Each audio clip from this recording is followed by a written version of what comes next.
chers amis, aujourd'hui je suis avec Loïc et nous allons parler de randonnée, de hiking stick bon voilà, il va tout nous expliquer. Bonjour Loïc, Voilà, bonjour. comment ça va? Ouais, ça va très bien. Alors ça va très bien, merci. On est quel jour aujourd'hui? On est le 10 avril 2024, donc le mois d'avril à Hong Kong c'est pas mal, il fait pas trop chaud, pas trop froid, l'été il fait super chaud, janvier il fait un peu froid, donc là c'est la bonne période pour faire la randonnée. Ça commence à être un petit peu humide, un petit peu chaud, mais c'est la fin de la bonne période. Voilà. Bon alors déjà, première question, est-ce que tu peux te présenter? Alors qu'est-ce que tu fais à Hong Kong, ici à Discovery Bay, d'où viens-tu? Dis-nous tout. Ah d'accord. Donc juste en gros, je suis à Hong Kong depuis 1993 et j'ai eu une vie professionnelle jusqu'à à peu près 3 ans. Et depuis 3 ans, maintenant je ne fais plus que de l'activité sportive, donc plein air. Et en particulier, j'ai beaucoup été sweeper, donc on dit en français on dit fermeur. Fermeur, c'est celui qui est à la fin des courses, dans des courses de trail, et qui suit le dernier coureur et qui enlève tout ce qui est marquage et ruban, etc. Et donc en même temps, en Hong Kong, je profitais aussi pour nettoyer les trails, donc le trail était plus propre avant la course qu'après. Après la course qu'avant. Et donc, puisque je nettoyais tout. Mais en plus, en même temps, j'ai vu souvent les derniers coureurs qui pouvaient plus avancer. Et comme ils ne pouvaient plus avancer, je leur passais mes bâtons et je leur expliquais comment faire pour utiliser le bâton. Et souvent, ceux qui ne pouvaient plus marcher, ils faisaient 3 pas, ils s'arrêtaient, ils s'asseyaient. Une fois qu'ils avaient des bâtons, ils continuaient à marcher. Tout doucement, ils continuaient jusqu'au bout. Et j'ai développé ensuite des techniques personnelles pour utiliser les bâtons. Et ces techniques-là, j'ai regardé sur internet et apparemment personne ne les utilise. Donc je suis un petit peu un précurseur à ce niveau-là. Et j'ai une méthode vraiment qui est très très personnelle et qui va à l'encontre même de ce que les fabricants de bâtons et les distributeurs de bâtons préconisent. Donc c'est vraiment, révolutionnaire. une discipline à part en fait. Voilà. Mes élèves m'ont dit c'est révolutionnaire. Un jour tu écriras un livre, tu seras dans Wikipédia, etc. J'en sais rien. Loïc, mais le fondateur de la méthode Loïc. Non, alors en gros, donc en 2 mots, le plus important en fait, c'est ça qu'il faut comprendre. C'est que les bâtons de marche, ça vient du ski de fond. D'accord. C'est-à-dire que les gens utilisent un ski de fond, quand ils utilisent des bâtons, c'est pour se propulser sur le plat ou pour monter. Mais pas pour descendre. Parce que quand on a des bâtons en descente, en ski, on fait comme ça. Ouais. Donc on ne les utilise pas. Et à partir du moment où les bâtons viennent du ski de fond, les fabricants de bâtons ont estimé que la bonne taille pour les bâtons, alors ça c'est ce qu'on va vous dire partout, on va vous dire qu'il faut que le bras soit à 90 degrés. Il y a un angle de 90 degrés. Mais si on fait ça, ça veut dire qu'en descente, on ne peut plus s'en servir que pour s'équilibrer. Parce que les bâtons sont trop hauts. Alors qu'en réalité, pour 90% des gens, l'intérêt des bâtons, c'est en descente d'éviter de se faire mal au genou, de se faire mal au cheville, pour amortir. Donc il faut s'en servir de soutien. Et pour s'en servir de soutien, il faut pouvoir mettre les mains sur les poignets et mettre tout le corps, tout le poids du corps sur les bâtons. À ce moment-là, on allège les genoux, on allège les chevilles et on absorbe les chevilles. Je vois comme ça fait un petit peu peur, j'ai peur que ça glisse le bâton. Alors ça fait partie des préjugés, des peurs de beaucoup de gens. Hein. Ils pensent que ça va déraper, mais en réalité ça ne va pas déraper. Pour aujourd'hui, pour le cours d'aujourd'hui, j'ai même amené un bâton qui est le plus usé de tous. Il n'a même plus de pointe. Donc, celui-là il est pointe. Ouais. Et d'ailleurs tendu. Ouais. Celui-là est tendu parce que ça c'est mes vieux bâtons qui montrent que même si en descente, en courant, on coince le bâton entre 2 rochers, on a toujours le temps de s'arrêter. Bon là j'allais vite, hein, donc la pointe je l'ai un petit peu tordue. Mais c'est pour montrer que même avec des bâtons qui sont très usés, on peut arriver, tu vas voir aujourd'hui, on va faire la leçon, on peut arriver à avoir tout le poids du corps sur les bâtons et le bâton ne va pas arrêter. Donc les bâtons ils tiennent. Alors, à quoi ça sert concrètement les bâtons? Bon, moi je te dis la vérité, on va être honnête, moi ça m'a jamais vraiment intéressé. Je me dis, bon ça va, je suis sportif, je suis pas super jeune, mais je suis plutôt jeune. Et je me dans ma tête, ça c'est pour les vieux, quoi, ceux qui ont du mal à... Alors ça aussi, c'est l'idée reçue habituelle, mais c'est bien parce que c'est tout à fait dans la ligne de ce que les gens pensent. Mais en réalité, quand on n'utilise pas de bâton, on est des bipèdes, donc on met tout sur les jambes. Les jambes sont obligées de s'occuper de tout, que ce soit en montée ou en descente, c'est les jambes et les genoux qui font tout le boulot. Or, si je te disais par exemple, au-dessus des hanches, quelle est la proportion de muscles que tu as par rapport à tous les muscles du corps par rapport au-dessus? Est-ce que tu dirais que c'est combien? 20%, 30%, 40%? Ta musculature au-dessus des hanches? C'est moins de la moitié, enfin, non, ça dépend des gens.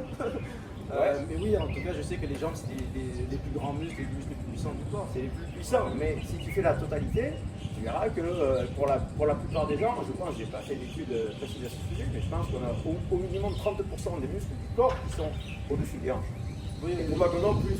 Pour quelqu'un comme toi qui fait beaucoup de sport, donc il faut, en il fait, est à peu près à 55 il faut les optimiser. Et à 55 ans, ce qui fait que quand on marche, on n'utilise que 50% de nos muscles qui doivent en plus porter les 50% d'autres qui ne travaillent pas du tout. Moi, j'ai envie de C'est un dire gâchis.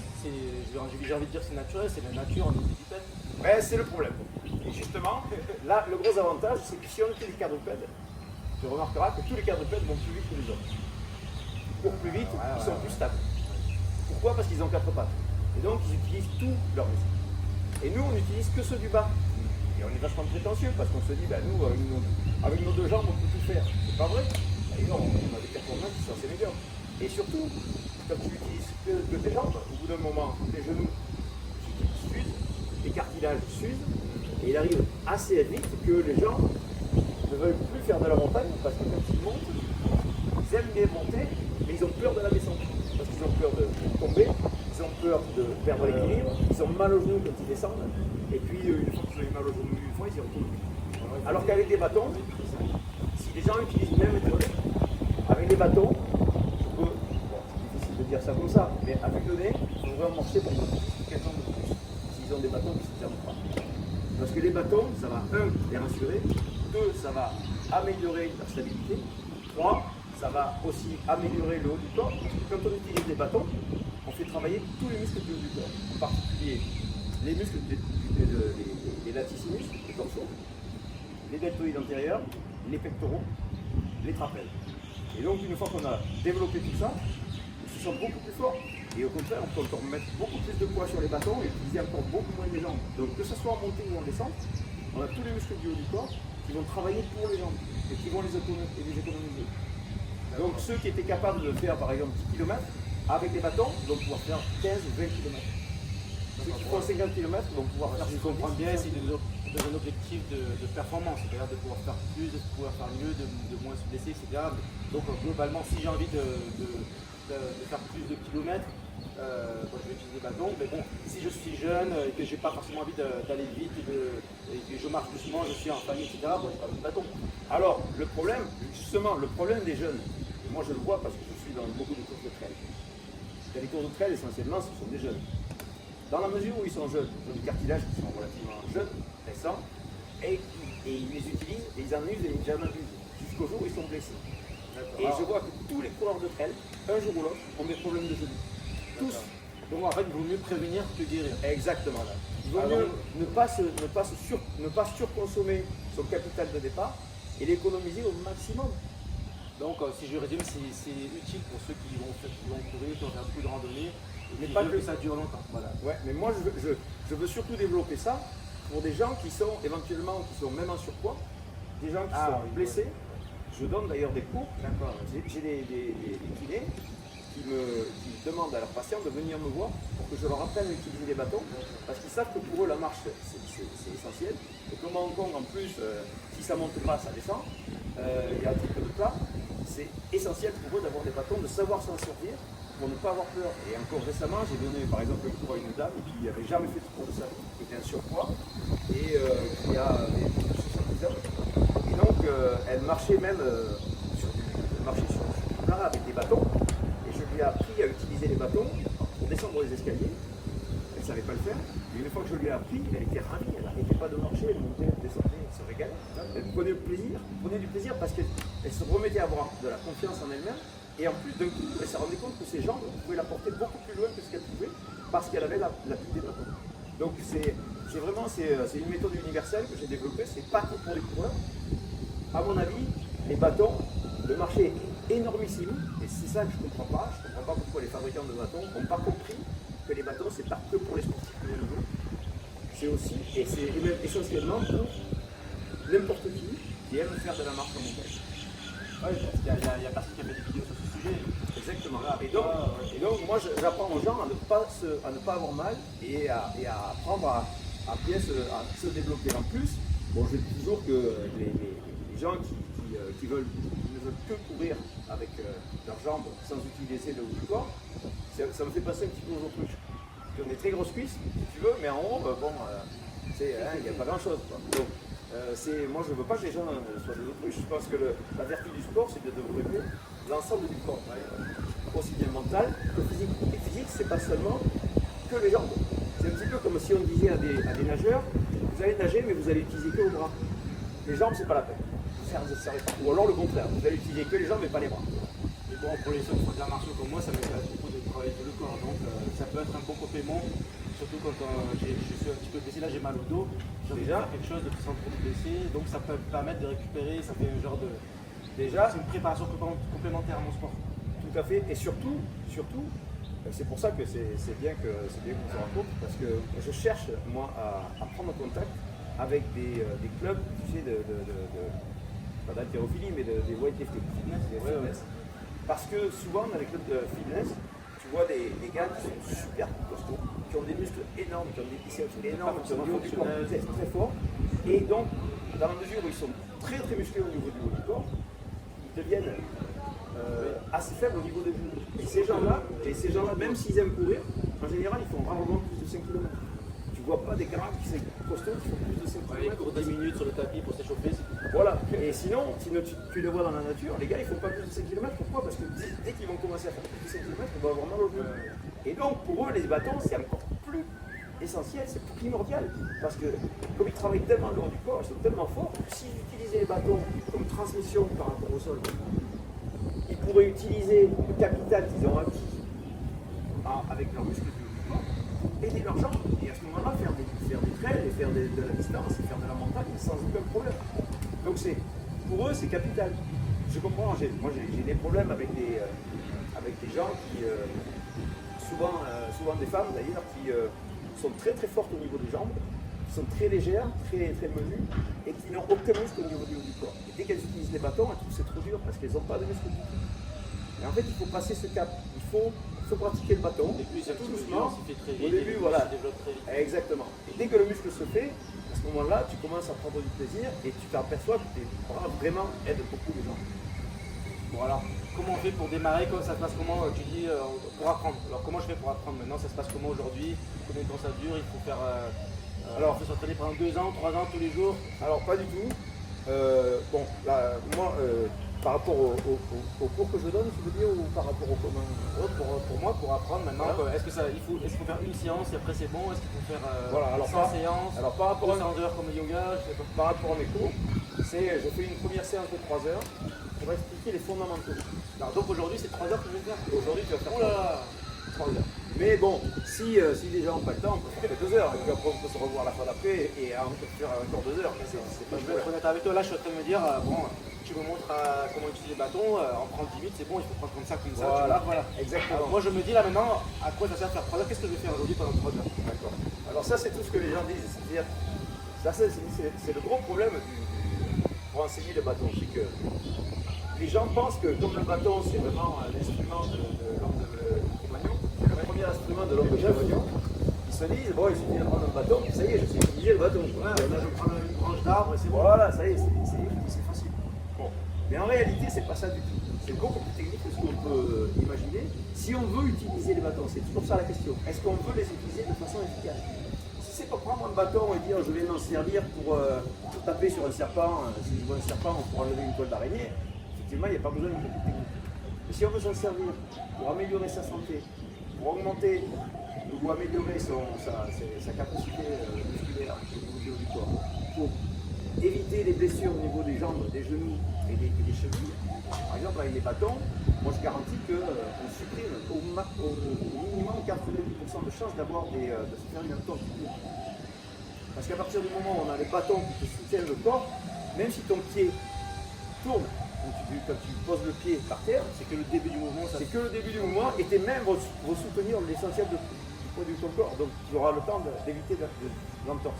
Et en plus, une des techniques que je vais t'apprendre, c'est que quand tu es sur les bâtons, avec même les deux pieds en l'air, tu te trouves complètement vraiment sur tes bâtons, tu as plus de temps pour décider où tu vas poser le pied, parce que le moment où tu es en l'air, tu contres la pesanteur, la gravité, la pesanteur, et donc tu as plus de temps pour savoir où tu vas mettre le pied.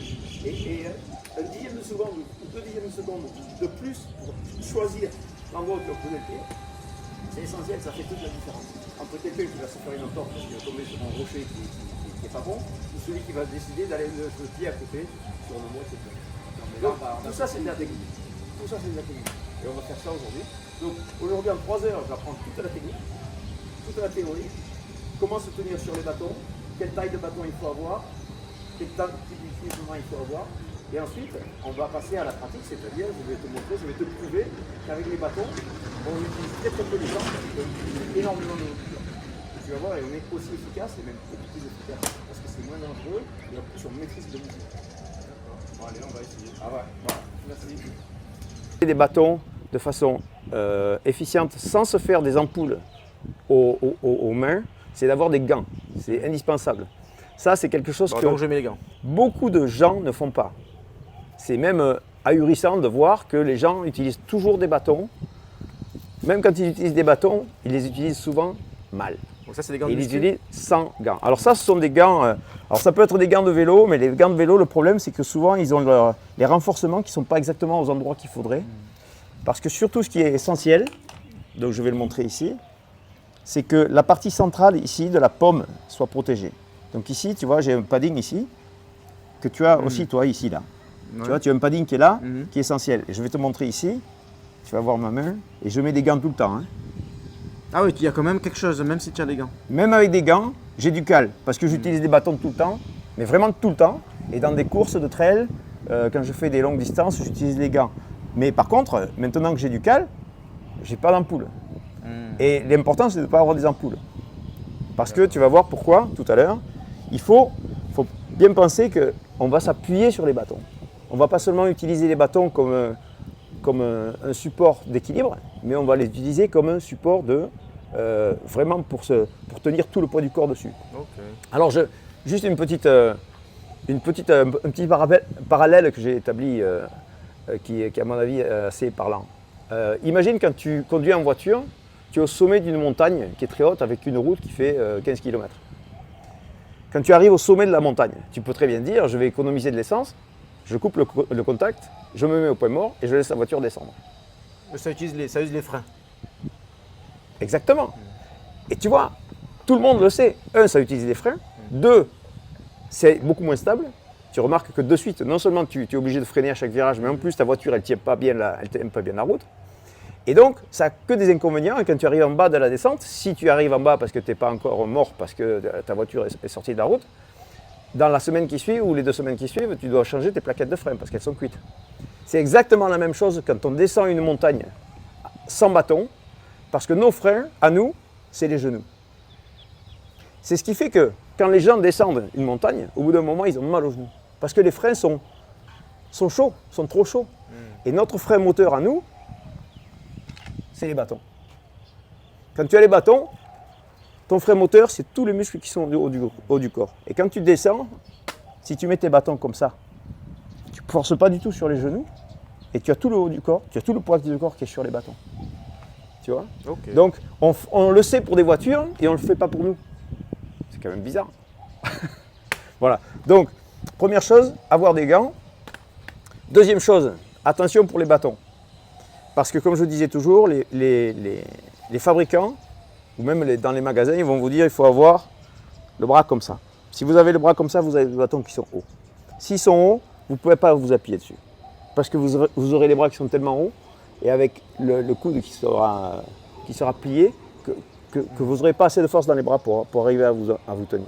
Donc il faut s'en servir un petit peu comme pour ceux qui ont eu l'expérience d'avoir des problèmes de pieds cassés ou de jambes cassées, des béquilles.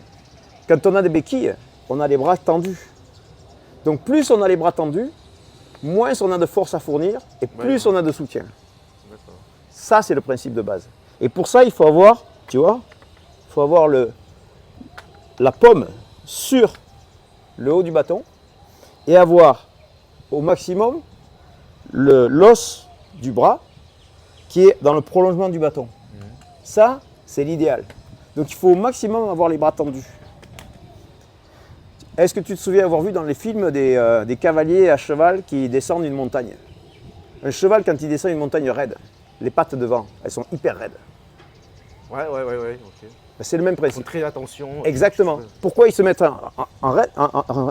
avec les pattes droites comme ça? C'est parce que dès qu'ils plient la patte, le muscle doit faire un tel effort pour arriver à soutenir le poids du cheval qu'il ne peut pas y arriver.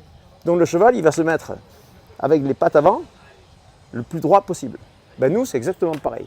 Quand tu vas en descente, si tu as des bâtons qui sont trop hauts, tu ne peux pas plier, tu peux pas avoir les bras droits. Parce que les bâtons sont trop hauts. Donc si tu prends des bâtons qui sont plus courts, là tu peux le faire. Et donc tu n'as pas d'effort à fournir et tu t'arrêtes instantanément. Donc pour acheter les bâtons, il faut faire cette position et voir si ça rentre. Voilà, alors faire attention parce que dans plusieurs magasins de sport, les vendeurs me disaient, première règle, le 90 degrés, l'angle à 90 degrés pour le bras. Deuxième règle, si vous allez en descente, prenez des bâtons plus longs. Ce qui est exactement le contraire de ce qu'il faudrait. La raison pour laquelle ils te disent ça, c'est parce qu'ils pensent toujours aux 90 degrés, donc ils se disent, si tu te trouves en descente et que tu veux avoir toujours 90 degrés, ben, il faut que tes bâtons ils fassent 1m50 ou 2 mètres. Tu vois, Ils ne savent pas qu'il faut tendre le bras en ça, descente. exactement. Ça ne marche pas leur truc. C'est parce qu'il Pourquoi ils savent pas? faut penser parce qu'ils en fait, ils ne se servent pas des bâtons. On leur a dit de dire, D'accord. et puis ils restent sur les Ouais, parce qu'ils 90 vendent plein degrés. d'articles, ils vendent des chaussures, ils vendent des gants de boxe et ils font. Ouais. Voilà. C'est des spécialistes de tennis, c'est des spécialistes de vélo, oui, voilà. mais tu leur demandes s'ils ont utilisé des bâtons dans leur vie, ils te disent non. Eux, ils ont le catalogue, ils ont appris ce qu'ils doivent dire. Oui, le seul truc qu'ils ont appris, c'est les 90 degrés. Et après, eux, ils raisonnent en se disant, bon, s'il faut 90 degrés, alors ça veut dire que si c'est plus bas, ben, il faut que le bâton soit plus long. Ça n'a pas de sens, en réalité. Enfin, c'est pas Ça con, paraît mais oui, logique, si on- mais ça, si en on s'y réalité, connaît pas, dans la c'est- réalité, ça ne marche pas du tout. ça marche C'est pas, le voilà. contraire. Alors, justement, au contraire, les bâtons plus longs, c'est-à-dire si vous avez des bâtons qui sont plus grands, c'est-à-dire où vous avez le bras à 90 degrés, c'est très bien pour monter. Et c'est très bien pour se propulser sur le plat. Oui, c'est logique parce qu'on a besoin d'avoir les bras pliés quand on. C'est pas vraiment une question de ça, pas monter comme ça. c'est plutôt une question de force. Mais si c'est très raide, non. Mais par contre, si c'est relativement une petite inclinaison, oui, c'est bien d'avoir des bâtons plus longs. Parce que, un petit peu comme en ski de fond, si tu as déjà fait du ski de fond, jamais? Non. En ski de fond, ils ont des bâtons qui sont encore plus longs que ça. Pourquoi? Parce que chaque fois qu'ils sont obligés de glisser en ski de fond, ils font une propulsion aussi, et quand ils poussent, plus le bâton reste planté dans la neige, plus tu as une poussée forte. D'accord. Ouais. C'est pour ça qu'ils ont des bâtons qui sont plus longs. Mais ça marche très bien sur le plat et en montée, mais surtout pas en descente. Parce que là, en descente, t'es mort. Seulement en ski de fond, il n'y a pas besoin, puisqu'en descente, ils font comme ça. Ok, Voilà. très bien. Alors maintenant, on fait quoi? Je prends les bâtons? Donc toi, tu m'as dit que tu faisais 1m71, 71, oui. donc tu as besoin de 1m04. Alors là, j'ai des bâtons, ça c'est des prototypes que j'ai fait faire pour moi par une usine chinoise. Ah oui, custom made. C'est la seule paire qui existe au monde. Waouh! Bah, VIP, j'ai une expérience Ils sont comme VIP. ça. Ok. D'accord? Je les ai testés plusieurs fois déjà, hein, justement pour voir s'ils étaient costauds ou pas. Donc je les ai fait plus courts. Ça, c'est des bâtons que tu ne trouves pas dans le commerce parce qu'ils sont trop courts. Dans le commerce, le plus bas qu'ils vont te donner, c'est 1m10. Ça fait 1m10. Et je ne peux pas les faire plus courts. Mais moi, ça me convient parce que je mesure 1m77. Il n'y a pas des bâtons pour les enfants? Non. C'est que pour les adultes. Oui. Ça n'existe pas où il y a des bâtons qui sont Ajustables. télescopiques.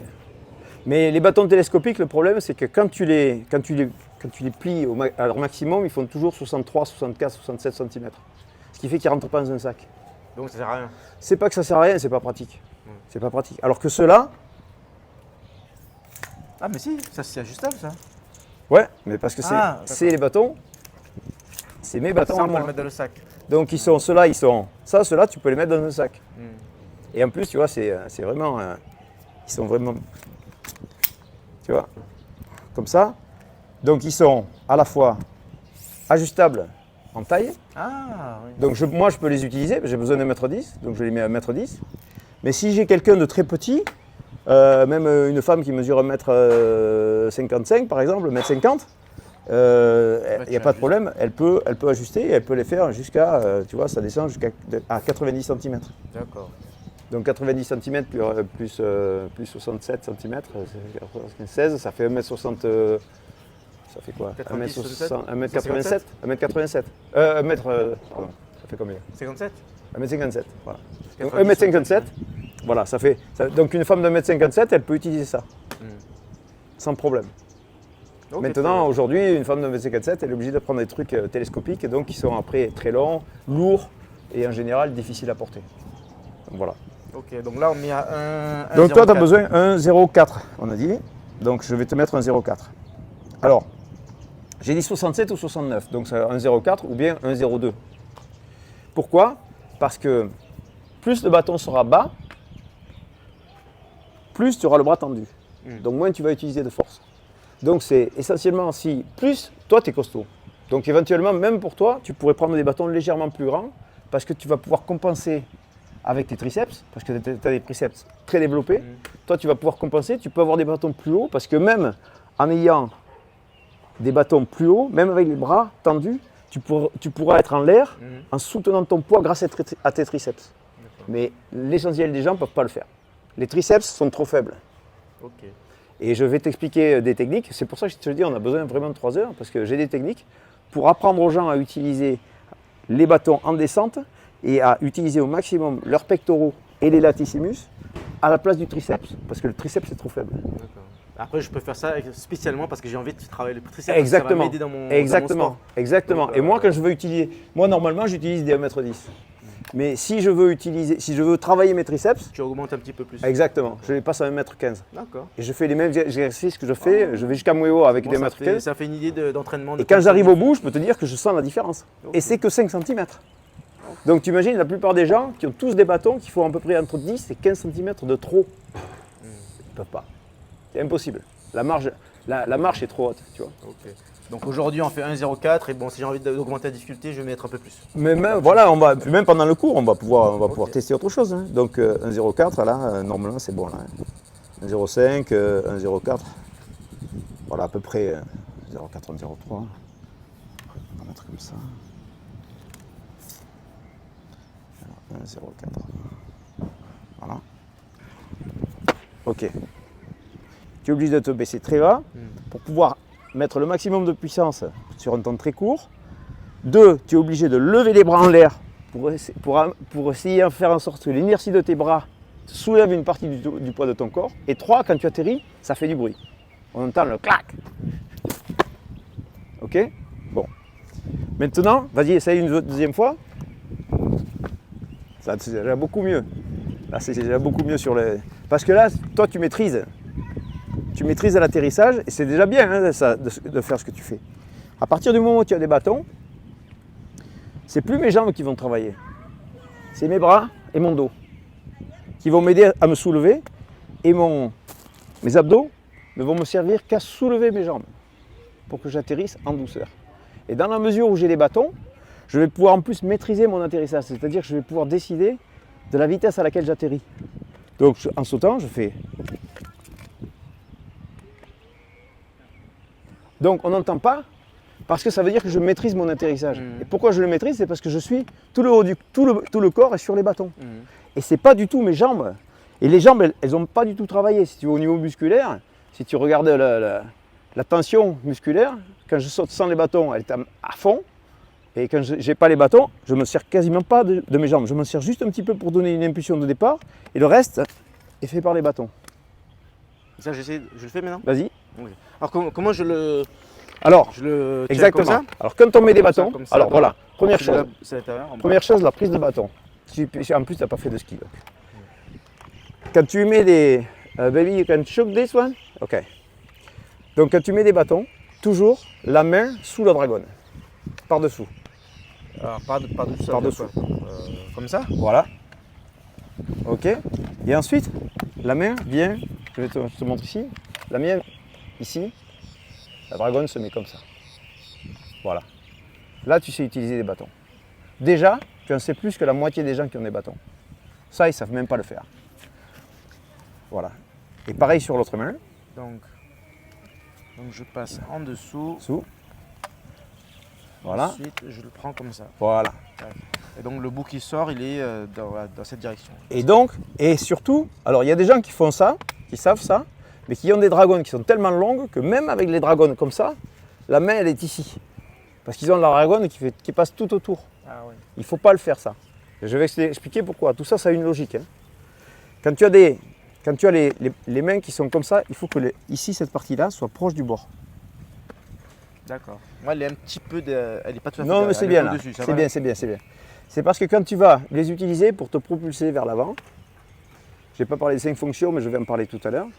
La première fonction des bâtons, c'est de se propulser. C'est comme le ski de fond. Tu vois, quand tu les vois passer en ski de fond, comme ça, c'est de se propulser vers l'avant. Et quand tu te propulses vers l'avant, surtout, il ne faut pas tenir les bâtons comme si c'était un marteau ou un tournevis. Il ne faut pas le tenir comme ça serré.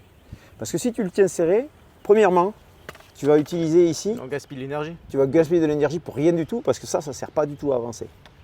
Et deuxièmement, ce qui va se passer, c'est que si tu serres comme ça, une fois que tu seras passé, ton bâton de suite il va monter. Et ce qui arrive très souvent, et c'est pour ça qu'il y a des courses de trail qui ont été, où on a interdit les bâtons, c'est qu'ils sont tellement nombreux à ne pas savoir servir des bâtons, Il y a des que accidents. quand ils font ça, bam, ils mettent des coups Ouais. de bâton dans l'œil du mec qui est derrière. Et c'est arrivé à Hong Kong, donc c'est pour ça qu'il y a eu une course qui a été interdite. Enfin, pas interdite, mais ils ont interdit les bâtons sur cette course-là, alors qu'il y en a plein d'autres sur le même endroit, par le même organisateur, qui sont autorisés parce qu'il n'y a pas eu d'accident sur cette course-là. Tu vois ce que je veux dire? Donc, on peut blesser les gens, et ça, c'est souvent le problème. Moi, que je vois des gens qui marchent comme ça, ça me tue, quoi. Par contre, si ton bâton. Attention, t'as vu? Par contre, si tu as le bâton, si tu as la main qui est ouverte, tu vas pouvoir continuer à avancer avec ton bâton derrière toi. Et donc, tu as une poussée qui est beaucoup plus forte. D'accord. Et là où tu vas pousser, comme c'est le bras qui pousse et c'est pas la main, si tu as la main qui est ouverte, tu peux vraiment pousser sur la dragonne. Donc les dragonnes, c'est essentiel. C'est pas seulement une ficelle pour accrocher le truc sur une corde, sur une porte, à un clou. La dragonne, c'est ça. Ça s'appelle la dragonne. Voilà, ça s'appelle la dragonne. Alors là, bon. Alors ça, c'est pour, je te disais, ça c'est pour tenir la dragonne. Maintenant, ça c'est pour la propulsion. Pour le petit saut que je viens de faire là par rapport à l'exercice, la dragonne, c'est pas important. Pourquoi? Parce qu'on va mettre la main sur dessus. le dessus. Et ça, c'est la technique qui m'est personnelle et que tu verras jamais sur YouTube. Personne ne la connaît cette technique. Maintenant, on va la voir. Maintenant, on va la voir sur YouTube, mais jusqu'à présent, personne ne l'a fait. Ouais. Mais Ça, c'est pas un secret. Ils ont le droit de regarder là. Tout le monde a le droit, même je veux que tout le monde l'utilise si tu C'est veux. une première mondiale. Mais le problème, et je vais te dire pourquoi c'est important, parce que les bâtons les plus connus sur le marché, le haut du panier, les bâtons les plus chers, qui sont à 1800 $ la paire, ou presque 2000 $ la paire, c'est des bâtons où tu ne peux pas faire ça. Ouais. Parce qu'ils ont le haut qui est pointu. Ça sert à quoi? Ça sert uniquement à la montée.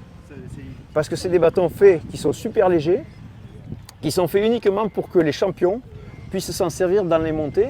Et quand ils arrivent au sommet de la montée, ils plient le bâton, ils les mettent dans leur carquois et ils descendent sans les bâtons. C'est vraiment que des bâtons de montée.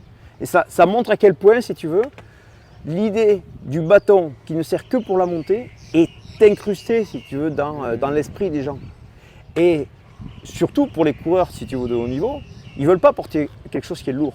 Ça, pour eux, c'est inacceptable, parce que c'est des bâtons qui pèsent chacun, il faut à peu près 250 grammes. Ceux-là, ils doivent faire un petit peu moins, mais peut-être 230 grammes. Les coureurs, ils ne veulent pas des bâtons qui fassent plus de 140 grammes. Donc, ils ont des bâtons qui sont hyper légers, hyper fins, et donc tu ne peux même pas t'appuyer dessus, parce que si tu t'appuies dessus, tu les casses. Même si c'est du titane. Pour l'instant, ça n'existe pas. Ça n'existe pas. C'est-à-dire que le concept du bâton pour courir en descente n'existe pas. Et c'est ce que je veux développer. Pas encore. Ça n'existe pas encore, mais c'est qu'un problème technologique, je veux dire. Parce que sinon, au niveau de l'avantage, du bénéfice que tu as par rapport à la performance et à la santé, est énormissime. Et c'est là que je me dis qu'il y a un marché qui est Tu viens d'où en France? gigantesque. Nîmes. Ah, j'ai dit santé, je me dis qu'il y a l'accent du sud. Ouais. Voilà, donc, ok. Donc là, maintenant, tu vas essayer. Alors, ce que je te dis, alors voilà comment il faut faire pour la bonne position de la main. Alors, quand je montre ça aux gens, ils pensent qu'il faut mettre la main comme ça. Ce n'est pas le cas. Ta main, elle est verticale. Avec 3 doigts qui vont te dire la poignée ici. Les 3 doigts, Ah, majeur, annulaire et 3 comme ça. auriculaire. Celui-là, il ne sert à rien. mais il va pouvoir te servir à viser. C'est-à-dire que celui-là, il faut que tu le fasses une rotation pour qu'il soit parallèle à ton bâton. Ça va te permettre de savoir que si ton doigt est parallèle ici, ça veut dire qu'ici, ton avant-bras est parallèle et dans la ligne de ton bâton. Et donc que c'est ta paume ici qui va appuyer sur le dessus. Et si ta paume est appuyée sur le dessus, à ce moment-là, avec les bras comme ça, en cadre, ça va être beaucoup plus facile pour tes latissimus de mettre la puissance nécessaire pour que tu puisses arriver à monter. Ce qui fait que quand tu vas appuyer sur des bâtons, c'est hyper facile. Ce que je veux dire, c'est que tu ne vas pas appuyer en étant comme ça. Tu vas appuyer, regarde la différence. Là, j'ai peur que mon bras se fasse voir. Non, tu vas voir, ça va se faire. Voilà, et tu vas voir. Ah, ça l'a fait un petit peu. Mais tu vas voir, refais-le une deuxième fois. La première fois, c'est toujours une première fois, comme toutes les premières fois. Voilà, et plus tu vas le faire, plus tu vas te sentir à l'aise dessus. Voilà, maintenant essaye de faire en sorte d'atterrir sans que tes chaussures fassent du bruit. Voilà, tu as vu? Parfait. Donc ici, en faisant ça, tu sens qu'il faut essayer d'avoir le maximum de temps en l'air. C'est-à-dire que tu sois airborne exactement. Essaye de penser vraiment. En plus, tu t'imagines que tu as un chat qui saute sur un meuble. Tu as un chat qui saute sur une commode. Ouais, exactement, voilà. Exactement, tu as vu le truc. Ben voilà. T'as vu? Okay. C'est hyper facile. You see how gifted it is? I know. I knew it. Tu vois? Et tu vois la différence? Et ça fait toute la différence. Rien que quand tu fais ça, tu vois l'immensité des possibilités que tu as quand tu as des bâtons. Exactement. Par rapport au fait que tu les as pas. Parfait. Bon, maintenant, tu as compris l'idée, tu as compris le principe. Donc, tu vois, tout est dans la tenue de la poignée. OK? Ok, très bien. Et c'est pour ça que je me dis, quand je vois tous ces mecs super baraqués et tout ça, je me dis, mais attends, les mecs, ils adorent marcher, ils veulent pas y aller parce qu'ils ont mal aux genoux. Mais s'ils ont des bâtons, c'est fini, ils n'ont plus de problème. D'un coup, ils ont la transmission pour relier tous leurs muscles au sol. C'est vachement fort pour eux. Ok, très bien. Ils vont accélérer le mouvement. Et c'est normal. Parce que dès que tu es comme ça, que tu as tout le poids du corps sur les bâtons, là, la pesanteur va t'accélérer. Donc il ne faut pas accélérer. Il faut arriver comme un chat sur un meuble, donc il faut arriver super au ralenti. Pour arriver au ralenti, il faut que tes bâtons soient à la verticale. Il ne faut pas qu'ils dépassent la verticale. Ok? Donc si tu arrives ici, ben, tu n'auras pas le temps. C'est-à-dire que tu vas commencer tu vas toucher ici. Si tu pars de là, tu arriveras en accélérant et donc tu vas arriver ici, bam, Parce que c'est la gueule de tu vas avoir un choc. D'accord? Donc c'est ce qu'il faut mesurer à peu près. Donc quand tu as un obstacle, ça vient rapidement, hein, on s'y fait. Hein. Puis après, on n'est pas obligé d'y aller à 200 à l'heure non plus. Hein. Donc tu vas comme ça, tu fais hop. Ok, tu peux essayer de... Ce qui est bien avec ce mur, c'est que je le fais avec n'importe quel âge, n'importe quel plusieurs niveau. niveaux de difficulté. Il y a des gens qui commencent là-bas. Hein. Des gens qui ne voient pas bien, tu sais. J'ai pris des gens déjà qui avaient des difficultés de vision. Vas-y, tu peux le faire là. Doucement, hein, tu n'as pas besoin d'aller très vite. Voilà, parfait. Hi. Voilà, tu peux aller même. Surtout, il faut que tu n'entendes pas tes chaussures quand tu arrives sur le sommet. Voilà. Que tu te dises toujours, il faut que je sois un chat quand j'arrive. Un chat silencieux. Un chat silencieux. Ouais, parfait. Super. Super. Ouais. Allez, ici. Pas mal, si tu veux. Ouais. Tu y arrives parce que tu as des hanches qui sont super souples. Tu vois? Ok. Le fait d'avoir des hanches souples, ça te permet d'aller plus haut. Est-ce Pour que moi, je peux faire comme le saut à la perche? Je fais comme ça et je monte. pour moi, tu vois, là, je suis pratiquement à mon maximum parce que je peux pas aller au-delà parce que j'arrive pas à plier suffisamment. Tu vois? C'est bon. Mais ça, en course, ça arrive jamais. Hein. On fait pas des sauts comme ça. Mais ce qui est intéressant, c'est de comprendre que quand tu es et de rester le plus longtemps possible en l'air. Et quand tu es en l'air, tu peux maîtriser le temps. C'est ça qui est important. Tu peux maîtriser le stand et tu peux maîtriser le saut. Est-ce que je peux monter un mur qui est jusqu'ici, je fais comme ça, et après je fais comme ça, après je m'appuie dessus, je saute comme ça, comme un saut à la perche, c'est possible ça? Ouais, Spider-Man, il le fait. Ouais, là, super.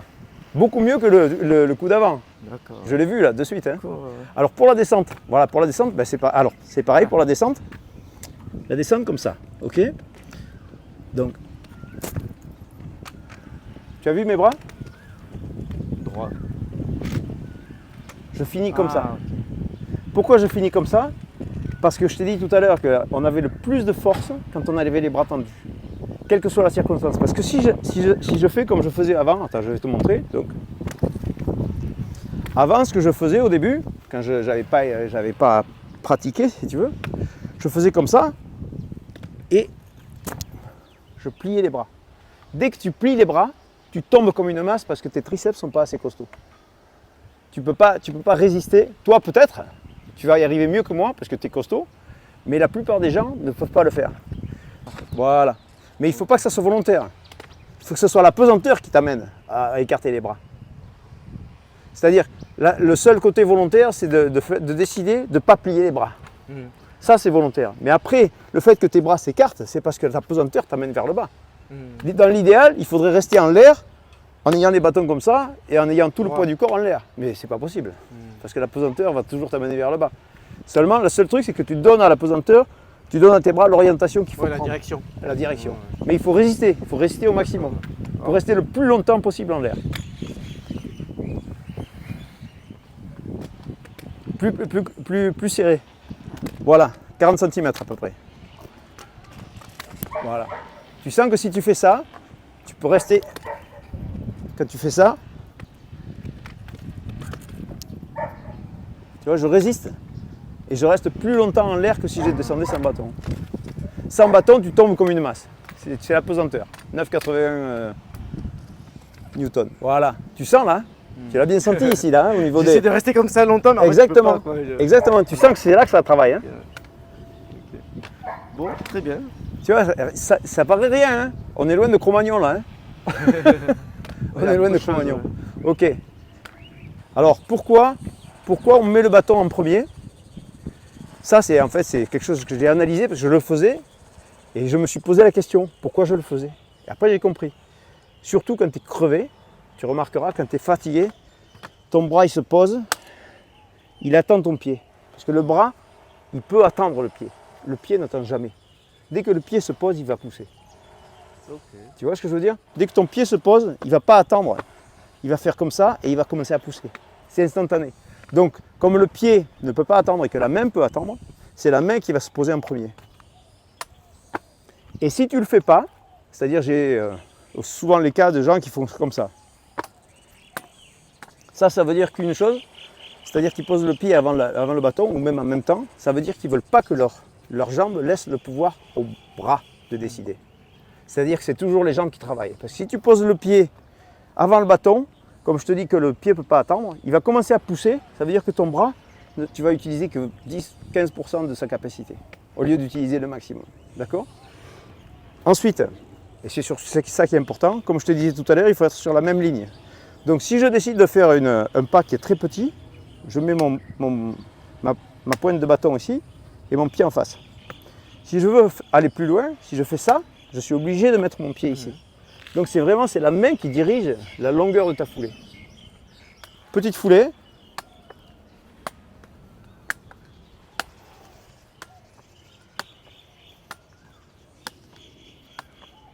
Pas de problème. Si je veux faire une grande foulée,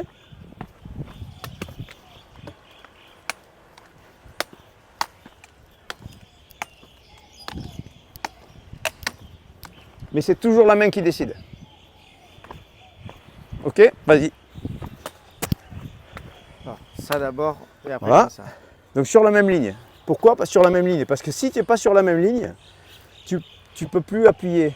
Hi. Sorry. No problem. Donc la même ligne, c'est-à-dire la pointe du pied ou le milieu? La pointe. C'est la partie qui va appuyer. Donc si tu veux appuyer avec ta pointe, il faut que ça soit sur la pointe. Si tu appuies avec le talon, il faut que ça soit le talon. peu près, ouais. Mais c'est à peu près. Bon, sur un pied, on n'en est pas à ça près. Alors, ça ici, là, autre problème. Ouais. Tu vois, il y a plein de trucs. Tu vois là, ça c'est souvent aussi. Il y a des gens qui font ça aussi. Si tu fais ça, tu ne peux plus appuyer. Ouais. Parce que si tu appuies, tu vas vers l'arrière. Donc tu es obligé de faire en sorte que ta main ici, tu es toujours en angle fermé. L'idéal, c'est 45 degrés. Et quand tu appuies, là par contre, il faut 90 degrés pour avoir le maximum d'efficacité mécanique, le maximum d'énergie. Ça veut dire qu'il te faut te baisser un petit peu. Il faut te être un petit peu vers l'avant et faire en sorte. Hey, ça va? Ça va? Comment vas-tu? Ça va, ça va? Ça va, mais tu vois? En plein cours? Ouais, en plein cours. Tac, tac, tac, tac, tac, tac. Pas tout à fait. Faire. Alors, autre chose, tu vois que je t'ai dit, c'est très technique. Bon, autre chose, alors, il y a ceux qui font ça, qu'il ne faut pas faire, d'accord? Ça, tu l'as compris. Mais il y a ceux qui font aussi un petit peu ça, ce que tu fais toi. Ça, c'est les gens qui sont costauds. Quand ils ont beaucoup de muscles, ils aiment bien se mettre les bras comme ça. Donc plus serré. Il faut que tu aies le bras 90 degrés qui soit presque devant toi et que tu mettes le pied à peu près à 20 cm, 15 à 20 cm, juste la place pour laisser passer l'autre jambe. Si tu es comme ça, tu as une déperdition d'énergie énorme. Parce que ici, tu perds en couple. D'accord? Tu es pas, si tu es comme ça, si tu joues à, tu sais le tug of war, le jeu Ah oui, oui, tug of war, la corde. avec la ok, corde. ouais. Les mecs qui te font tug of war, ils sont pas comme ça quand ils tirent. Ouais, ok, ouais. Tu es comme ça. D'accord, ok. Parce que ok. c'est là que tu as le plus de force. Oh, ouais, ok, ok. Ok. Donc c'est pareil en ski de fond. Hein. C'est exactement ce qu'on apprend en ski de fond. J'ai fait de la compétition de ski de fond quand j'étais petit. Et c'est pour ça que j'ai jamais perdu. J'avais 10 ans ou 11 ans, on faisait des séances qui duraient 3 heures. Tu sais, sur 300 mètres, on faisait que des séances à vidéo pour apprendre à planter le bâton. Donc le bâton presque devant toi, comme ça. Et là, tu peux vraiment pousser.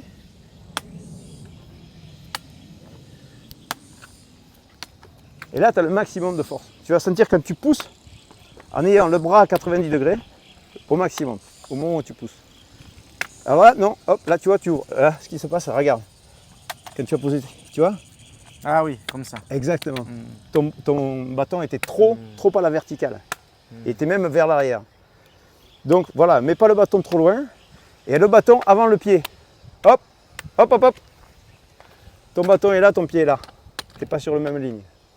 Ah, D'accord? Il faut que tu sois sur la même ligne. Si tu mets le bâton là, attention. Ici, en fait, il faudrait inventer un truc en plastique qui oblige la personne à avoir ici 45 degrés. Voilà. Et légèrement, penche-toi vers l'avant. Voilà.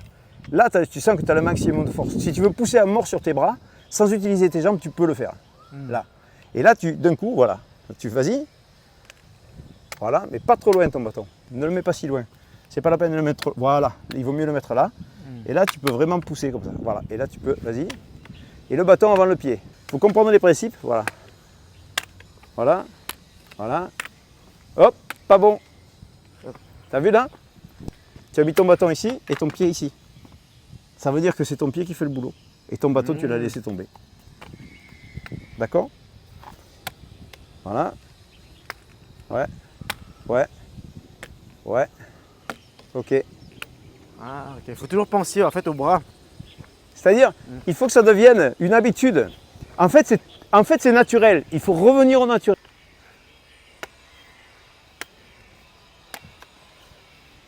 Hop. T'as vu là? T'as mis le bâton ici, le pied ici. Ah, ouais. Tu vois? C'est parce que tu mets ton bâton trop loin. Va pas si loin. Ne tends pas le bras si loin. Voilà, exactement. Voilà, fais des pas plus courts. Fais des pas plus courts. Très bien. Voilà. Ok? T'inquiète pas, ça va s'améliorer avec l'exercice. Mais tu vois que c'est Ok, technique, ok. hein, je te disais. Il y a trop de points techniques, si tu veux. Si on veut vraiment apprendre, il y a trop de points techniques. Voilà, c'est beaucoup mieux là. Ok, ça commence à devenir naturel. Comment dire? Naturellement, sans que tu le décides. Voilà, là c'est très bien ça. Ça c'est très très bien parce que c'est des pas très courts et si tu t'habitues au mouvement. Ah non. Ok. Là, tu es bien dans la synchronisation. Tu ne pousses pas sur les bras. C'est pas grave. Parce que pour l'instant, tu es dans la synchronisation. Et quand tu vas arriver à être bien synchronisé, tu vas essayer de pousser plus sur ton bras. Et tu vas voir que dès que tu vas pousser sur ton bras, ta foulée, elle va prendre de l'ampleur. Okay. Et moi, j'ai fait la course d'Action Asia. D'ailleurs, il y en a une bientôt, là, au mois de mai. J'ai fait celle de l'année dernière, 12 km. Et ça consiste à passer, enfin, on passe devant les tennis, on traverse la route et puis on monte jusqu'au réservoir. J'avais devant moi, j'étais dans les 100 derniers. Il y avait à peu près peut-être 300 ou 400 coureurs. Sur 2 km, j'ai doublé au minimum 100 coureurs qui couraient tous et moi je marchais. Voilà. Très bien. Ah, pas assez haut. Ton pied, pas assez haut. Voilà, là. Ça. Ok. Et là, tu sens bien que quand tu montes, tu peux vraiment mettre de la puissance sur ton bras et aider vraiment ta jambe. Pour monter, là, moi, mes jambes, je ne sais pas toi, mais moi, mes jambes, elles ont peu servi. Enfin, je veux dire, beaucoup moins que... D'accord ? Ça, c'est pour la montée. Maintenant, pour la descente. Très important. Il faut alléger les genoux. Il ne faut pas que les genoux... Si tu descends ça sans bâton, déjà, tu vas être obligé d'être à la verticale sur un truc qui est incliné. Ça veut dire que tu es obligé d'être sur les talons. Donc, tu as toutes les chances de glisser et de te casser la gueule.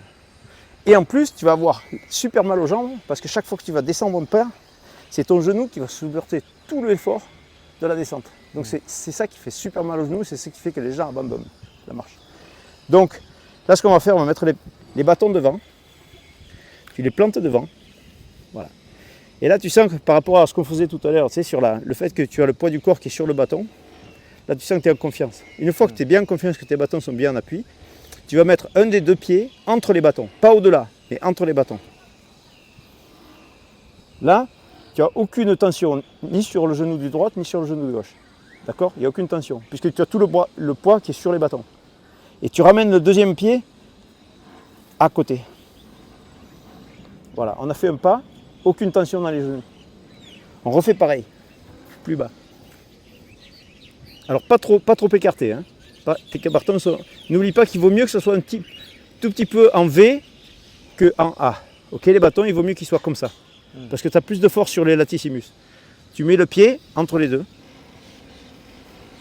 Voilà, exactement. Et tu as bien vu, les bâtons, ils sont toujours vers l'arrière. Ils ne sont surtout pas vers l'avant. Les bâtons sont vers l'arrière et tu ramènes le pied à nouveau. Aucune tension au niveau des genoux. On refait pareil. J'ai tout le poids du corps sur les bâtons. Je mets un pied devant.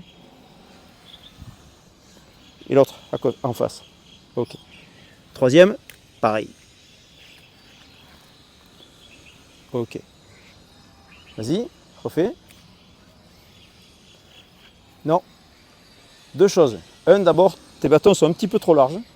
Donc tu peux raccourcir un petit peu. Ils sont un petit peu trop écartés. Voilà. Et deuxièmement, quand tu es descendu, ce que tu as fait ici, là, quand tu as fait ça, tu as fait ça. Dès que tes bâtons ont dépassé la verticale, tu prends de la vitesse et tu n'as plus de frein. Ton frein, il est là. Tant que le bâton est vers l'arrière, tu es en frein. Dès qu'il a dépassé la verticale, tu n'es plus en frein. Tu es en accélération. Ça veut dire que comme tu ne veux pas accélérer, c'est ton genou qui a fait la différence. C'est ton genou qui a compensé. Okay ? Et c'est là que ça fait mal. Donc il faut toujours avoir les bâtons vers la montagne. C'est les bras qui plient. Tu vois, regarde mes bras. Et les bâtons, voilà. Les bâtons restent toujours vers l'arrière.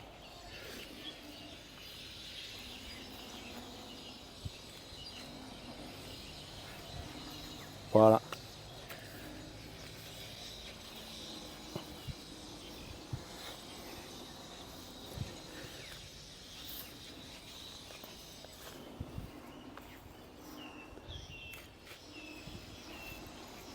Exactement. Parfait.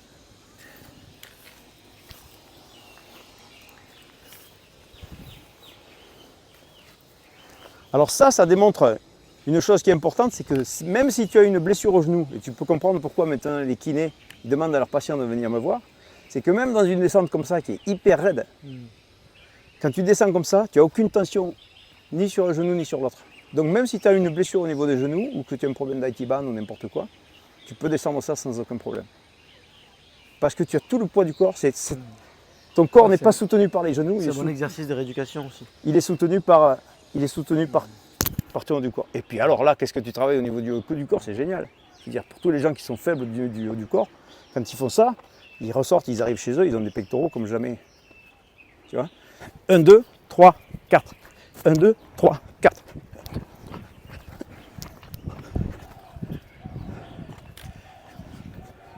3, 4. Vas-y. 1, 2, 3, 4. 1, 2, 3, 4. Ok. Mais là, bon, c'était mieux déjà. Je sais que tu focalises sur les pieds, Je donc c'est réfléchis, normal. ouais. Donc, tu n'as pas utilisé tes bâtons comme support. Hmm. Alors que moi, j'utilise des bâtons justement pour arriver à sauter. 2, 3, 4. Voilà. 1, 2. Non, le 2, il était trop long. Le 2, il était pratiquement long. aussi long que le 3. Ah, Mais je comprends pourquoi. C'est parce que s'il n'y a pas de difficulté, si tu veux. Mais si tu es dans une course, 3, 4. Très bien. 1, 2, 3, 4. 1, 2, 3, 4. Ouais. Voilà, là, c'était mieux, là. Là, j'ai vraiment vu que tu étais le poids du corps sur les bâtons.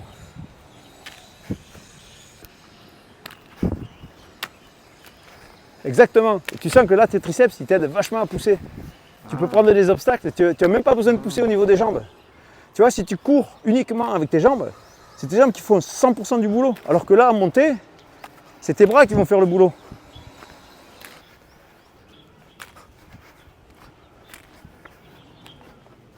C'est bon, maintenant je crois que tu l'as. Après, c'est plus que de la pratique, hein. Exactement. Tu vois?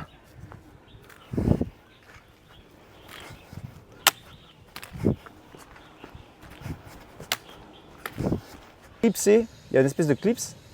Clips le truc ici, c'est-à-dire que même s'ils ont la main ouverte, comme ça le bâton il ne va jamais tomber. Parce qu'il est soutenu par la ficelle. L'avantage de ça, c'est qu'en montée, tu es sûr que tu ne pourras pas perdre ta dragonne puisque c'est fixé. Donc tu as toujours ta poignée dans la main. C'est super dans la montée. Mais dans les descentes, ils sont obligés de descendre, de faire comme ça. Ça veut dire qu'ils ont le poignet un peu cassé. cassé. Et donc, ici, si tu te soutiens, quand tu es en descente, si tu soutiens le poids du corps sur tes poignets, tu vas te retrouver avec une inflammation des poignets hyper rapide.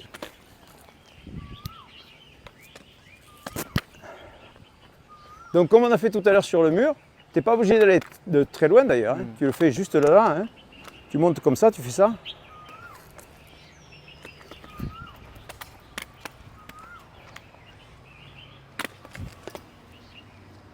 Voilà. Tu vois? Et avec les bâtons, ça te donne une sécurité supplémentaire. Tu vois, c'est ce que je disais ce matin. Voilà. Hop. Ok. Allez, c'est bon, on a compris. Je te dis de clientèle que je cherche, c'est les coureurs d'élite. Parce que les coureurs d'élite, dès que tu parles à un coureur d'élite et que tu le convaincs, il y en a 10 000 qui le suivent. Et puis après, c'est les gens des fitness centers, si tu veux, qui eux en ont vraiment besoin. Et en plus, ils ont le matériel pour, quoi. C'est ça qui est terrible. Ils ont le matériel pour et ils s'en servent pas. C'est-à-dire le muscle. Les muscles. Exactement. C'est le muscle. Le muscle et la puissance. Ils travaillent à longueur de journée, ils soulèvent des poids. Et après, pour marcher, ils ne pensent pas que ça peut être Maintenant, utile. il y a, on va dire, même dans le fitness, il y a une mode pour que ce soit un peu plus fonctionnel. C'est-à-dire, on ne fait pas que de la muscu pour que ce soit esthétique. On veut que ce soit fonctionnel, surtout dans le mode des arts martiaux, etc. Ouais. Donc, c'est pour ça qu'il y a du crossfit, etc. Donc, les gens veulent travailler tout leur corps. Ils veulent que le muscle soit utile. Exactement. Donc, ça doit sûrement en intéresser plus d'un. Ouais. Et même pour ceux qui font du crossfit, 99% ne savent même pas que les bâtons existent. Et pour eux, ils pensaient comme toi au début que c'est pour les vieux. Alors qu'en fait, s'ils utilisaient ça, mais attends, il y aurait des gars qui feraient des performances en descente qui seraient hallucinantes. Moi, j'ai 63 ans. T'imagines un jeune de 25 ans qui a ma technique, mais le gars, c'est un avion en descente. Ok, super. Voilà. Alors là, on va faire. Donc là, on va monter on va monter jusque là-haut, et puis là, là, tu vas avoir de la pratique. Tu vas pouvoir mettre en application Allons-y. la technique. Ok, donc là, on est en train de faire la montée. On a notre ami qui a dû rentrer, donc je fais la vidéo. Loïc m'explique ce qui n'allait pas avec moi. Voilà, alors, pour bien se souvenir du bon mouvement et du bon tempo de la synchronisation qu'il faut avoir entre les mains, entre les bâtons et les jambes, c'est qu'il faut écouter un petit peu, il faut bien utiliser ses oreilles pour écouter le bruit du bâton et le bruit du pied. Et aller tout doucement pour bien analyser le geste. C'est-à-dire, d'abord c'est le bâton qui est en premier, le pied qui arrive ensuite. Ensuite, les deux de derrière se lèvent en même temps et le bâton de derrière revient avant le pied. Donc on doit entendre ce bruit-là.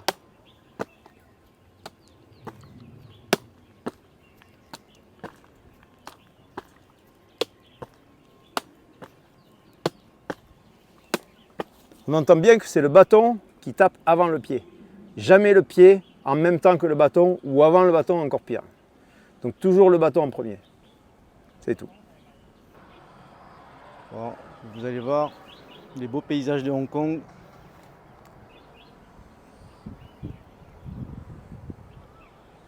Un peu de brouillard aujourd'hui, mais ça c'est une belle journée.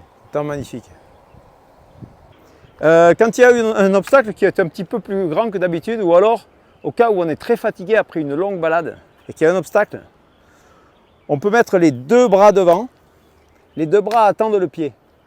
On se retrouve avec le pied et les deux bras, trois membres qui vont aider à tirer le corps vers le haut, simultanément.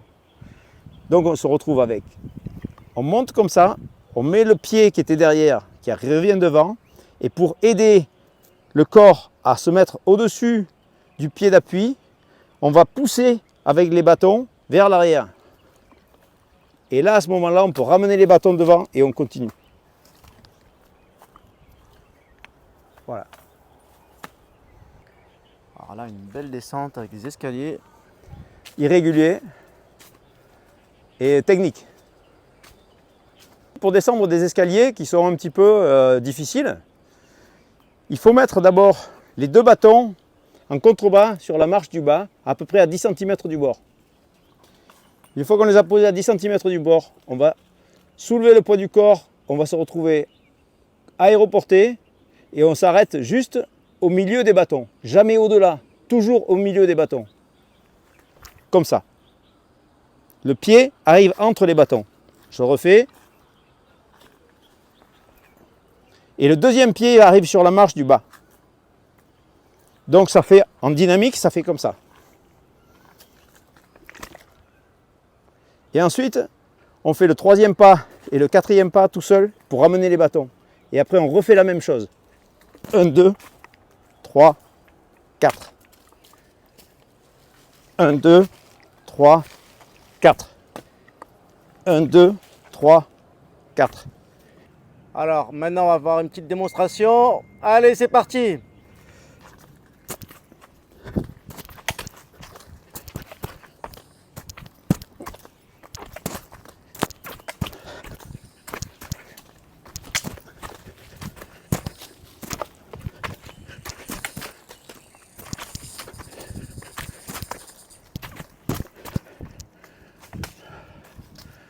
Voilà, ça c'était en vitesse réelle.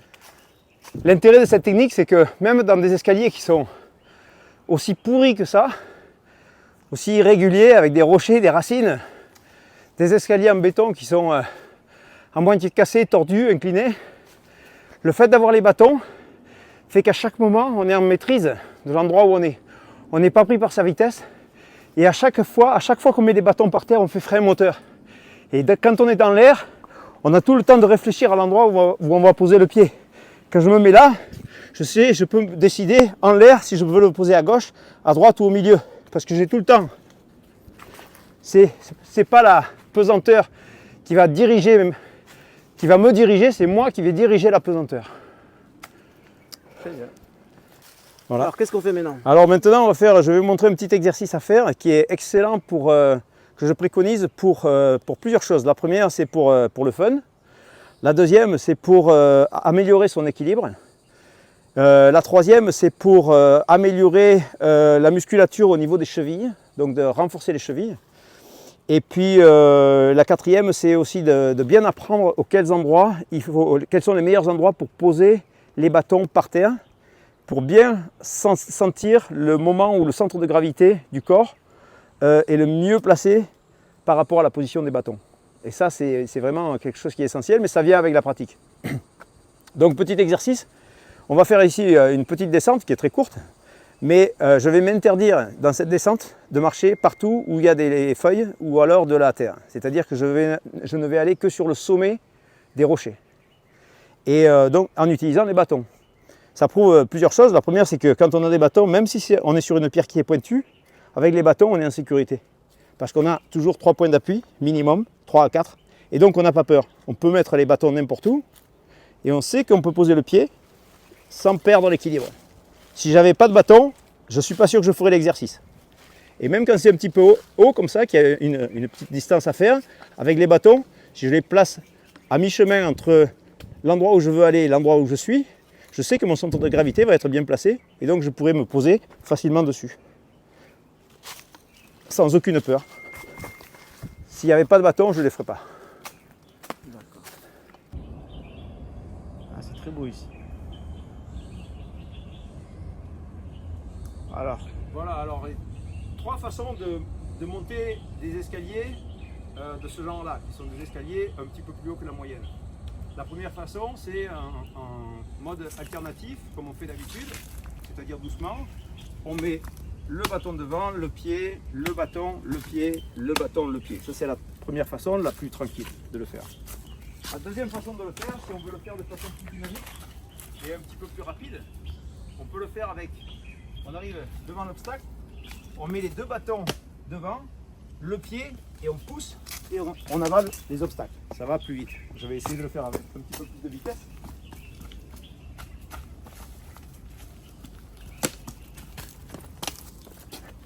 Voilà. Ça, c'est la deuxième façon. Troisième façon, qui va cette fois-ci. Deuxième façon, on utilise donc, on met les bâtons devant l'obstacle. Je répète, donc on met les bâtons sur l'obstacle avant de sauter dessus. À ce moment-là, on utilise les muscles du dos et la latissimus. Sinon, la troisième façon, c'est on va utiliser les triceps. À ce moment-là, on change la position de la main, on met la main sur les bâtons, sur le dessus des bâtons, et on va mettre les bâtons devant l'obstacle, pas au-dessus, devant l'obstacle. Et donc, on va pousser avec les triceps pour monter. Ça va faire quelque chose comme ça.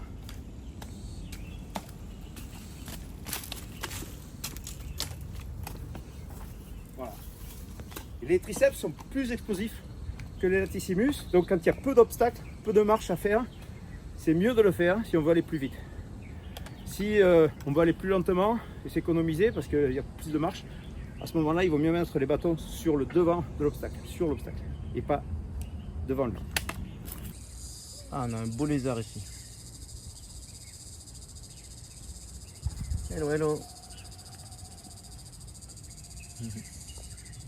Nos amis de Discovery Bay. J'ai commencé le trail running en 2006 ou 2007 et à l'époque où je faisais des courses de trail running, c'était vraiment casque obligatoire. On allait dans des rivières où il y avait des rochers, dans des forêts avec des bouches partout. C'était très technique. Et dès que j'ai commencé à faire des courses de trail, on peut continuer par là. Dès que je commence à faire des courses de trail, j'étais le seul à avoir des bâtons de tous les coureurs. Et chaque fois que je doublais les coureurs dans les rivières ou ailleurs, ils me voyaient, ils étaient tous à train de passer à gué en sautant d'un rocher sur l'autre, parce que je suis en pile indienne. Ils me voyaient passer, je les doublais, et ils me disaient, ouais, c'est super, tu as pas une autre paire de bâtons à nous passer, parce que ça serait bien pour nous. Et je me suis dit, la prochaine course, il y aura des gars avec des bâtons. Et pas du tout, j'étais toujours le seul à utiliser les bâtons. Toute l'année ça a été pareil, et pendant 7 ans qui ont suivi, où j'ai fait des courses de trail, j'étais le seul à Hong Kong à utiliser les bâtons en course de trail. Alors que les gens me voyaient, ils voyaient bien que c'était efficace, mais ils ne s'en servaient pas. Donc je me suis posé la question, je me suis dit, mais pourquoi s'ils voient que c'est efficace, pourquoi ils ne s'en servent pas? Et j'ai compris que c'est en réalité, parce que la plupart n'ont jamais fait de ski de leur vie, ils n'ont pas du tout l'idée de savoir comment utiliser les bâtons de façon à peu près efficace. Donc il y a une espèce de gap culturel et de manque qui fait qu'ils ne s'y mettent jamais. Jamais personne ne s'est dit, bah, tiens, je vais utiliser des bâtons, ça va être efficace pour moi. Souvent d'ailleurs, quand je voyais des gens qui avaient des bâtons, ils me disaient, ah ouais, moi j'ai pris des bâtons, mais j'ai peur de trébucher, j'ai peur qu'ils glissent, j'ai peur de ceci, j'ai peur de cela. Que des a priori, que des préjugés, mais qui sont là parce qu'en réalité, ils ne savaient pas du tout s'en servir. Donc c'est essentiel d'apprendre, tout simplement. Hein. Les bâtons, c'est un outil, c'est pas un stylo, il suffit pas de l'avoir pour savoir s'en servir. Il faut savoir apprendre les rudiments, et savoir comment les tenir, comment les mettre, comment les positionner par rapport à la main, etc. Et en France, c'est comment? C'est très utilisé ça, non? Alors en France, c'est très utilisé, mais ça n'est utilisé qu'en montée. Partout dans les courses de trail en France, il y a très peu de coureurs de trail running qui les utilisent en descente. Et quand ils les utilisent en descente, ils ne les utilisent que pour s'équilibrer, c'est-à-dire en mettant les bâtons comme ça. D'ailleurs, la marque la plus connue en France, il y a même l'impossibilité de mettre les mains sur le dessus des bâtons. Et comme les coureurs de trail veulent porter le moins de poids possible, ils prennent des bâtons les plus légers possibles. Ils sont tellement fragiles qu'ils ne peuvent servir que dans la poussée en montée, mais sur lesquels tu ne peux pas t'appuyer en descente. Parce que si tu t'appuies dessus, tu risques de les casser. Donc il faut des bâtons assez résistants. Et en fait, moi ce que j'utilise, c'est des bâtons de randonnée, qui ne sont pas des bâtons de course de trail. Mais ce que je dis à tous les gens qui font du trail, qui ne sont pas forcément dans les 10 premiers mondiaux, qui est la majorité, allez-y, prenez des bâtons de randonnée même pour faire du trail. En ayant la technique que j'ai, vous allez pouvoir gagner beaucoup de temps, de performance. Et sur votre santé, vous allez économiser vos genoux, vous allez économiser vos chevilles et tout ce qui s'ensuit. Voilà. Donc là, on va pouvoir continuer par là. Ah, on monte là. Là, on va monter là. Waouh, on va là? Ouais. Pour faire quelques petits exercices de plus. C'est parti. Là, on va aller là. Donc par rapport à l'utilisation des bâtons aussi, maintenant, bon, on habite à Hong Kong, hein, donc à Hong Kong maintenant, comme les gens regardent de plus en plus des courses qui sont en France comme l'UTMB, ils voient à la télévision que tout le monde... l'UTMB, c'est l'Ultra Trail du Mont Blanc. C'est la course numéro 1 mondiale du trail. Donc il y a tous les grands champions mondiaux, américains, espagnols, français, italiens qui vont la faire. Et maintenant, tous les coureurs, quasiment, je crois qu'il y en a peut-être un qui n'utilise pas les bâtons, mais sinon ils utilisent tous des bâtons. Ils savent que c'est indispensable.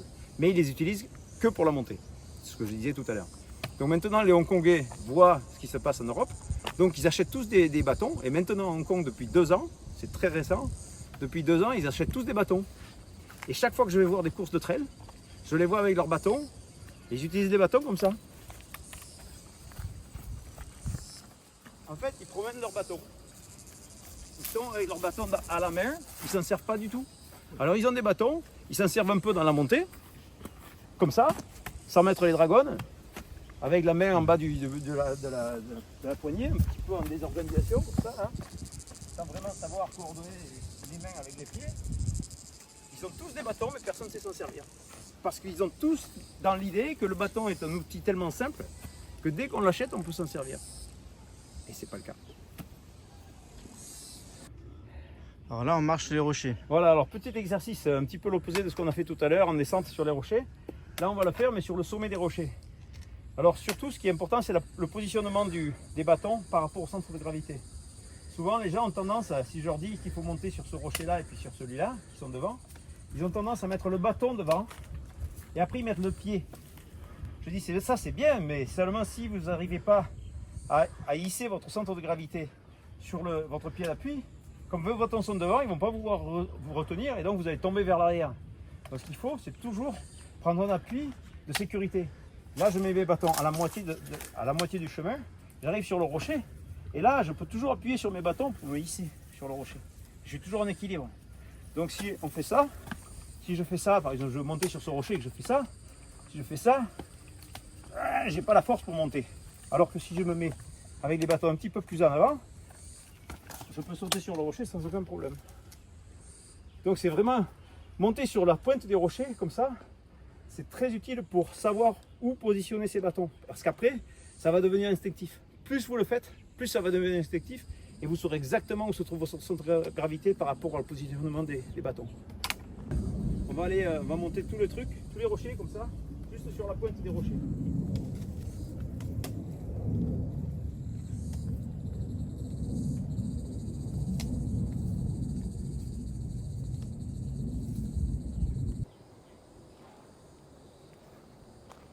Donc voilà, petit extrait pour montrer comment descendre des escaliers réguliers en étant le plus souple possible et le plus félin possible.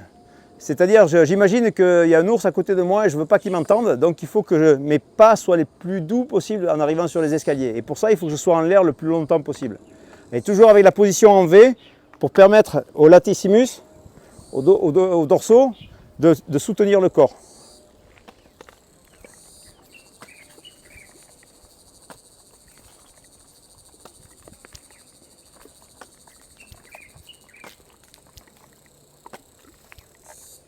Et voilà. Hey, on pourrait jouer à la pétanque ici. Tout à fait. Il y a ce qu'il faut. C'est très beau. Voilà. Et là, on va aller au Loix Trail. Loix Trail. C'est le trail que j'ai ouvert et qui maintenant porte mon nom. à Dili.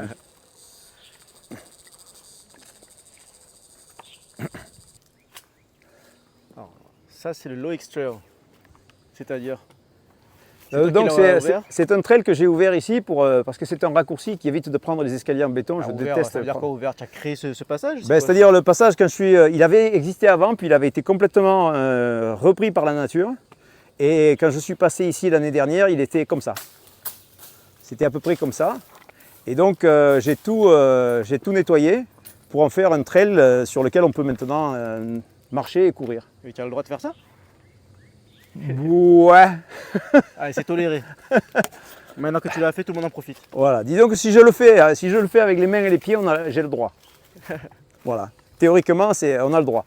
Mais maintenant, tout le monde en profite parce que ça a même servi pour la course de Trans-Lantau, qui est une des plus grandes courses à Hong Kong, qui appartient à l'UTMB. Et les coureurs sont passés par là, donc pour le Trans-Lantau, pour éviter de passer par les quartiers résidentiels, les résidents ne voulant pas que des coureurs passent devant chez eux. Donc ici maintenant c'est quand même vachement propre. Maintenant on peut vraiment courir quoi.